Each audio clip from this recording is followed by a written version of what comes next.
Hello everyone, welcome to GGN. Today is Tuesday, April 2nd, 2013. I'm Darko. My website is ggnonline.com. Still having issues there, but for whatever it's worth, YouTube, ddarko2012 and ddarko2013 are my YouTube channels. So I'll be able to hopefully put the headlines and links in YouTube's video description as long as I don't have technical issues.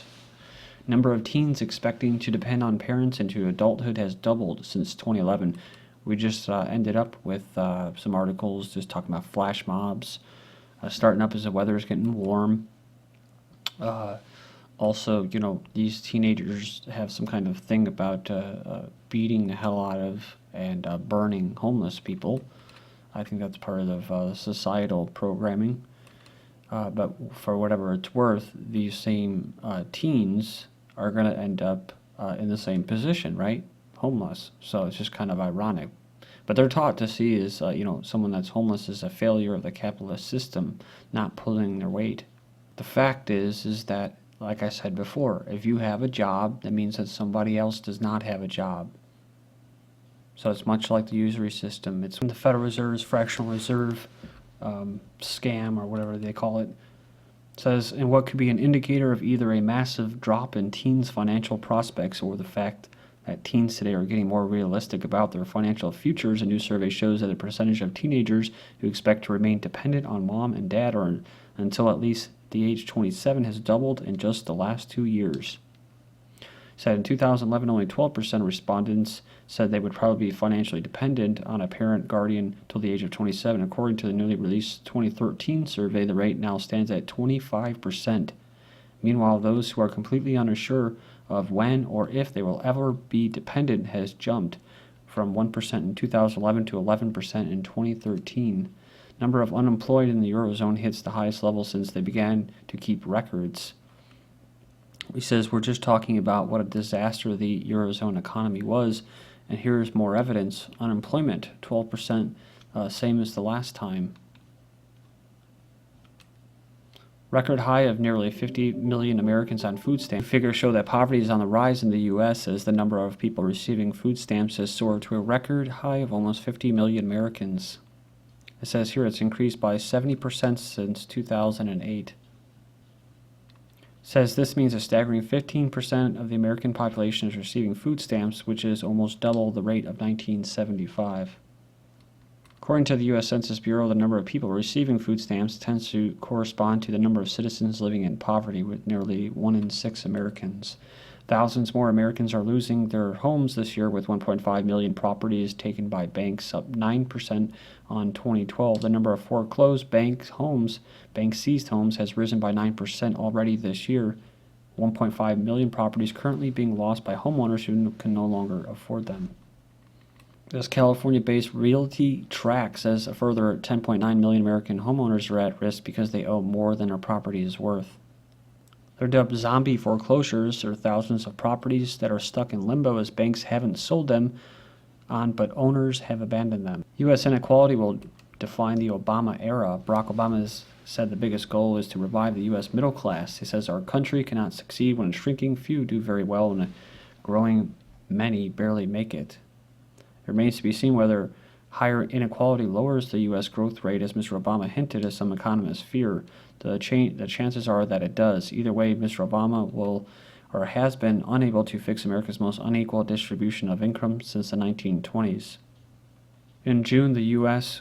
will enter its 5th year of post-financial crisis recovery. However, each year has brought slightly lower middle-class incomes and less. Like I said, that's why I call it a wealth consolidation and financial integration, basically, or political integration operation of 2008. That's, so everything just shows that that's what it should be called.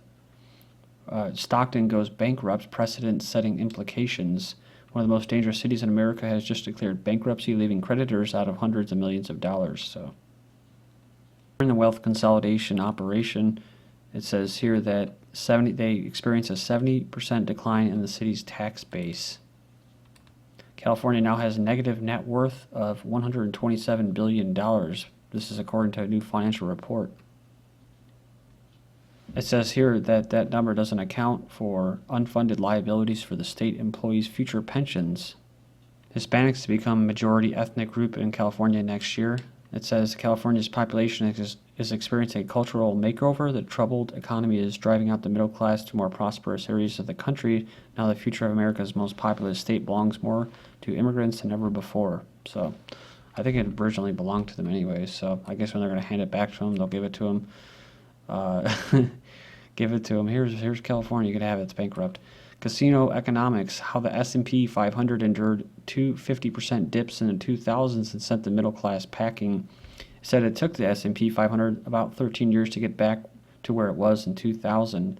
Of course, the power of inflation has taken an even deeper toll on this trend. The stock market is largely a spectacle for most average Americans, a dramatic slideshow like going to the track and betting on horses. That's right, I heard that on the radio today. They're talking about health insurance, raising stocks, it's just like... The reality is most Americans do not own any sizable amount of stocks or hard assets for that matter. 1 out of 3 Americans have no savings, and about half of Americans are one paycheck away from being on food stamps. By the way, 47 million Americans are still on food stamps in this recovery, they call it. So it says here the stock market over the last few decades has operated like a casino, swinging from one bubble to another. This is, of course, if you look at Chota Boy 66, his channel, and that he goes through all this. It's just it's money laundering. That's why they created bricks. Created the brick. It's just another way to launder money from people's hard work. The people take all the risk. By signing a piece of paper saying that they're gonna pay this off. And these banks are making money off of it, and then when they foreclose, the banks could sell the house, they could still make money off of it. So they have no risk. The person that signs a piece of paper is always taking the risk. And he's the one that's actually producing something. But he has to pay to do this. That's what's just so unbelievable. So they can only steal so much. And that's what they're talking about, going from bubble to bubble. And that's why right now, Australia and China are starting to not use the U.S. dollar, kind of like China and Russia, because you can only mask stealing and stealing the wealth of that for so long. So now they're going to steal the wealth in Australia and China. It says, after every subsequent bust, middle-class households have seen a chunk of their standard of living diminish. This is not hyperbole because simply looking at the census data, adjusting for inflation, a median household income is back to where it was in the mid-90s. In fact, the S&P has endured 2 dips of 50+% between 2000 and 2010, both precipitated by bubbles. Can the average American compete in casino economics? So you can go in there and check it out.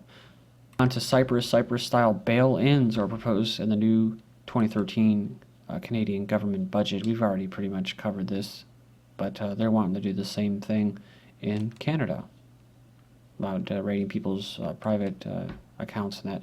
A bomb from Brussels, Cyprus model may gain future bank bailouts. So it says here the Cyprus bailout could become a model for the future. Ben Shalom Bernanke of the Federal Reserve says bank account seizure unlikely in the United States. This highlight clip from Bernanke's press conference last week runs 2 minutes, and it takes Ben nearly that long to answer the question before finally in the last 10 seconds he says it's extremely unlikely to happen in the United States. He does not say, however, that taxing or seizing assets from bank accounts is impossible. He says this is a door left wide open. 5 of 10 top economies in the world dropped the dollar. The U.S. dollar is quickly losing its status as the world reserve currency. 5 of the top 10 economies in the world, plus a few others, no longer use the dollar as an intermediary currency for trade. This trend poses a huge risk to the dollar and the United States along with it. The United States corporation, the slaves to it, I don't know. But I would imagine it'd be the debt slaves, right? It's interesting because back, March 29th, President of Cyprus says country was a Euro experiment. In a speech dealing with criticism of Europe's currency union for experimenting with the island's fate, the President of Cyprus has said the risk of bankruptcy has been contained and it has no intention of leaving the euro. And 2 days later, there was this from the 31st. Cyprus Parliament President says no future under Troika, calls for Iceland's solution. He says if we remain bound by the Troika and the memorandum, Cyprus's destiny is already foretold and there will be no future. From the 31st, Cyprus President-related company transfers 21 million euros to London prior to bailout agreement. So this is similar to some of the Russian billionaires. They were able to pull out a lot of their money. Company owned by in-laws of the Cyprus president wired 21 million euros from this Lockheed Bank to London days before the Eurogroup's crisis triggering levy proposal, claims that Cyprus newspaper. And here you go. Cyprus finance minister resigns amid crisis probe. The finance minister resigned Tuesday after less than 5 weeks in the job as the government begins an investigation into how the country's economy nearly collapsed last month. So basically, Greece is on the auction block, the country seeking bidders to sell off its railroad infrastructure by early 2014. There's anger as Amazon introduces punishing fee hikes for third-party traders who generate millions for the online giant. Small traders selling DVDs and tires through Amazon among those affected. It says UK sellers offering electronic accessories will see fees rise from 7 to 12%. It goes on and says hikes imposed amid concern over growing dominance of internet giant. Amazon has been accused of extortion by raising fees by up to 70% for companies that sell through its website. The online retailer is to increase the commission on all electronic goods sold on its marketplace section from 7.5% to 12%, says here from Thursday. It's like I said before, I wouldn't be surprised if Amazon is a government-run operation, kind of like Google and YouTube, and they can just do whatever the hell they want.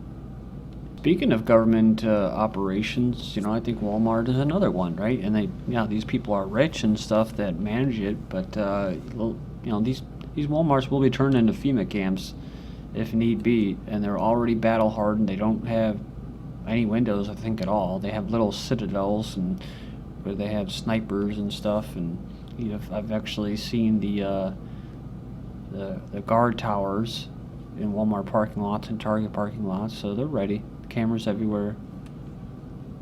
Walmart may get customers to deliver packages to online buyers. Walmart stores Walmart is considering a radical plan to have store customers deliver packages to online buyers, a new twist on speedier delivery services that the company hopes will enable it to better compete with Amazon. So they have to have some kind of competition, otherwise, with just monopolies and that, it'll just crumble. They call it crowdsourcing or the sharing economy. Tapping customers to deliver goods would put the Walmart squarely in the middle of the new phenomenon. But hidden behind the whole thing with Amazon, I just remembered, was that they, for the most part, they weren't taxed. Then Illinois started taxing Amazon, and other places started taxing Amazon. They said they were going to leave, and they were just going to leave the state. So it's like everything else. They're just going to offset the cost onto the consumer and these small businesses. Says here, where are your clothes made? Confusing slogan says manufactured in the glamorous USA, but tags read made in Vietnam. So there it is. Going up here, it says Juicy Couture has been called out for using misleading country of origin labels on garments. The Made in USA mark is a country of origin label indicating that the product is all or virtually all made in the U.S., and it's heavily regulated by the FTC. According to the FTC, a business does not need approval before making the Made in USA claim, but their claim should be truthful and substantiated. So a little bit of doublespeak there. Airline charges passengers by the pound. Samoa Air starts controversial new policy. They say here that passengers are going to be charged by their weight. Rates start at $1 per kilo, which includes the weight of both the flyer and her baggage. The CEO explains why it's fair. He says people have always traveled on the basis of a seat, but as any airline operator knows, airplanes don't run on seats, they run on weight. This Ryanair recently urged its crew members to slim down and attempt to cut costs. It also said it would be good for families who have lightweight children. Well, that's assuming that there's not a bunch of obese goms out there. Florida County spends tens of thousands on ambulances for obese patients. Orange County Fire and Rescue spends tens of thousands for ambulance transports patients up to 1,100 pounds. They were purchased after emergency responders had to transport at least 24 patients who weighed more than 500 pounds last year. With some of these morbidly obese patients, we have to send more firefighters just to lift and move the patients. Then we have trooper fired for offering Florida lawmaker a break on speeding ticket. And they say they don't have quotas, right? They're holding a ticket writing competition, or they did for a pizza prize. This is GGN. I'm Darko. Thank you.